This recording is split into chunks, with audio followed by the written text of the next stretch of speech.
जो बजट 25-26 का पेश हुआ है हमारे सामने, इसमें अल्पसंख्यकों की घोर उपेक्षा की गई है।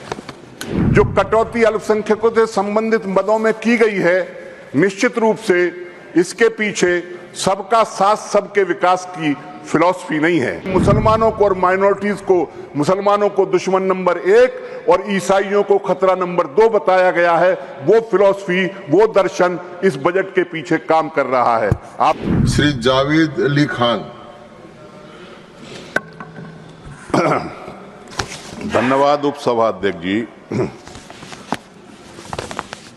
मैं फिनांस के बारे में और अर्थशास्त्र के बारे में बहुत कुछ जानता नहीं हूं। जोड़ना और घटाना मुझे आता है, इतना मैथमेटिक्स में जानता हूं। क्योंकि मेरा समय कम है, इसलिए मैं बिल्कुल संक्षेप में अपनी बात रखूंगा। जी सर, जो बजट या कोई भी नीतिगत दस्तावेज होता है सरकार का, वो उसकी फिलॉसफी या उसके दर्शन को परिलक्षित करता है। ये जो बजट 25-26 का पेश हुआ है हमारे सामने, इसमें अल्पसंख्यकों की घोर उपेक्षा की गई है। अल्पसंख्यकों की उपेक्षा से मेरा तात्पर्य है कि जो अल्पसंख्यकों के कल्याण के लिए योजनाएं चल रही थीं, जो कार्यक्रम इस सरकार ने बनाए थे या इससे पहली सरकार ने बनाए थे, उनको या तो बंद कर दिया गया है या उनकी मद में भारी कटौती की गई है।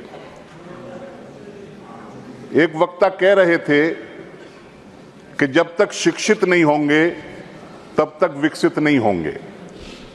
अल्पसंख्यकों के संबंध में एक योजना थी, pre matric scholarship for minorities है। वो योजना 23-24 में इस योजना का बजट था 433 करोड़, रिलीज हुआ था 95 करोड़, 95 करोड़।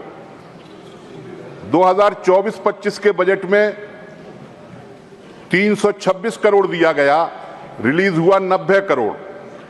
और इस बजट में 326 से घटा करके 130 करोड़ करीब घटा करके बजट हो गया है 195 करोड़।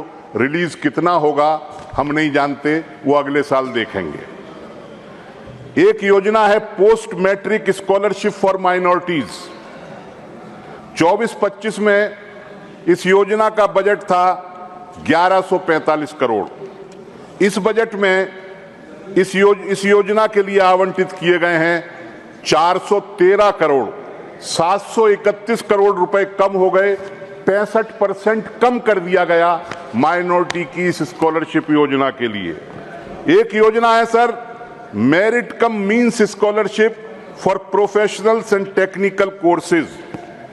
इसके लिए 24-25 में 33.80 करोड़, करीब 34 करोड़ रुपए आवंटित किए गए थे।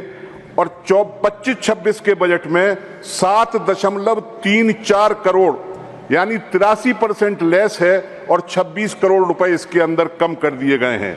Overseas educational loan interest subsidy जो सरकार देती थी, 24-25 के बजट में 5.30 करोड़ दिया जाना था और इस बार घटा करके उसे मात्र 8.16 करोड़ कर दिया गया है। 7.14 करोड़ रुपए इस योजना के तहत भी कम कर दिए गए। मदरसा और माइनॉरिटीज स्कीम को पहले सैकड़ों करोड़ रुपए दिए जाते थे, अटल जी के जमाने में वो स्कीम शुरू हुई थी। 23-24 में इसका बजट था 10 करोड़ और पिछले 24-25 में इसको मात्र 2 करोड़ रुपए दिए गए थे और इस बार मात्र 1 लाख रुपए यानी टोकन दिया गया है। मतलब इस योजना को पूरे तरीके से बंद कर दिया गया है। सर, 2020 और 21 में जो माइनॉरिटीज की 2 योजनाएं थीं, कौमी वक्फ बोर्ड तरक्कियाती स्कीम और शहरी वक्फ संपत्ति विकास योजना, इन दोनों योजनाओं को मर्ज कर दिया गया। ये दोनों योजनाएं व्यापारिक गतिविधियां ब्याज मुक्त लोन देती थी व्यापारिक गतिविधियों पर वक्फी जमीन पर, और इसका बजट 23-24 में 17 करोड़ था, 24-25 में घटा करके 16 करोड़ कर दिया गया। इस बार घटा करके इसका बजट सिर्फ 13 करोड़ कर दिया गया। मैं ये समझता हूं कि इस तरीके की जो कटौती अल्पसंख्यकों से संबंधित मदों में की गई है, निश्चित रूप से इसके पीछे सबका साथ सबके विकास की फिलॉसफी नहीं है। इसके पीछे कौन सी फिलॉसफी काम कर रही है? मुझे लगता है कि गोलवलकर जी की जो किताब है we and our nationhood defined, जिसमें माइनॉरिटीज को दूसरे दर्जे का नागरिक बनाने का संकल्प लिया गया है, और बंच ऑफ थॉट जिसमें मुसलमानों को और माइनॉरिटीज को, मुसलमानों को दुश्मन नंबर 1 और ईसाइयों को खतरा नंबर 2 बताया गया है, वो फिलॉसफी, वो दर्शन इस बजट के पीछे काम कर रहा है। आपने मुझे बोलने के लिए समय दिया, बहुत बहुत धन्यवाद।